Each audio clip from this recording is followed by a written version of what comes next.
ಪಂಚಾಯಿತಿಯಲ್ಲಿ cockroach Janata party. ಇದು ಯುವ ಶಕ್ತಿಯ ಅವಮಾನದ ಪ್ರತೀಕ. ಹೊಂದಿರುವಂತವರು ಆಕ್ರೋಶದ ಧ್ವನಿಯಾಗಿದೆ. ಜಿರಳೆ ಮುಖವಾಡ ಹಾಕಬಂದು ನಾವು ಎದುರಿಸ್ತೀವಿ ಅಂತ.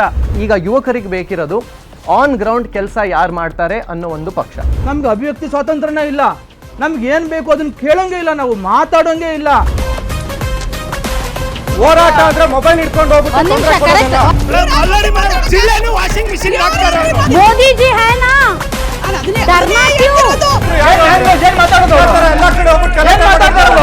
ಧರ್ಮಸ್ಥಳದ ವಿರುದ್ಧ ಮಾತಾಡದಂತ ವ್ಯಕ್ತಿ ಆಮೇಲೆ ಕಾಕ್ರೋಚ್ ಅಂದ್ರು. ಗಲೀಜಿಲ್ಲ ಅಂದ್ರೆ ಕಾಕ್ರೋಚ್ ಇರುವುದೇ ಇಲ್ಲ, ಕ್ಲೀನ್ ಮಾಡ್ರಿ.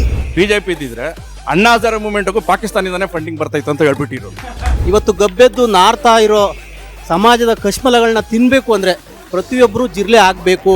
ಅಚ್ಚೇ ದಿನ ಆಯೇಗ ಅಂತ ಭಾರತೀಯರಿಗೆ ಲಾಲಿಪಾಪ್ ಕೊಡ್ತಾ ಇದಾರಲ್ಲ.